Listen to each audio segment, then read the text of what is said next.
Bonjour et bienvenue dans le symbole du parc Disneyland et de la magie Disney, le château de la Belle au Bois dormant.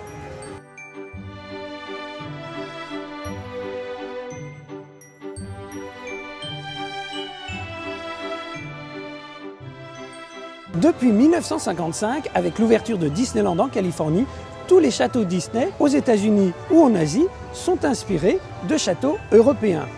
En arrivant au cœur de l'Europe, Disneyland Paris rend hommage à des monuments français. La forme élancée de notre château vient de la forme du Mont Saint-Michel. Certains détails sur les tuiles proviennent des toits des Hospices de Beaune et certains détails viennent des châteaux de la Loire comme les vitraux et les fleurs de lys. On trouve bien sûr des influences Disney comme les fanions avec le dé, la citrouille, les couronnes et inspiré du film de 1959 La Belle au Bois dormant, les arbres cubiques. On ne peut pas parler des extérieurs du château sans mentionner sa couleur rose qui ressort si bien sur le ciel parfois gris de Marne-la-Vallée. En plus, il n'est pas rose uniforme, il est plus sombre à la base et plus clair en haut pour donner une forme encore plus élancée au château. Le rose des murs et le bleu des toits sont une référence à Flora, la fée rose, et Pimprenelle, la fée bleue, qui se chamaillent sans cesse pour la couleur de la robe de la princesse Aurore. Ici, elles sont toutes les deux contentes. Enfin, le château étant l'élément le plus photographié de Disneyland Paris, il est orienté de telle façon que le soleil ne passe jamais derrière.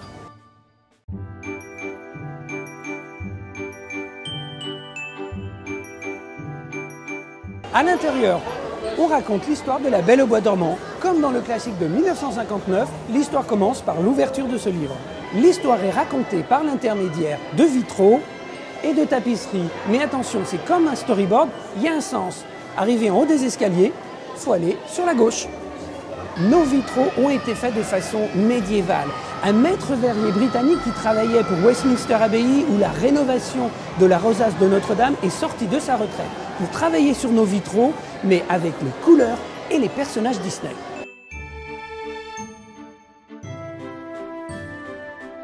Le même souci de précision et de réalisme a été apporté à la confection de nos tapisseries. Elles ont été tissées à la main. Les ogives fleuries sont inspirées du plafond de la Sainte-Chapelle sur l'île de la Cité.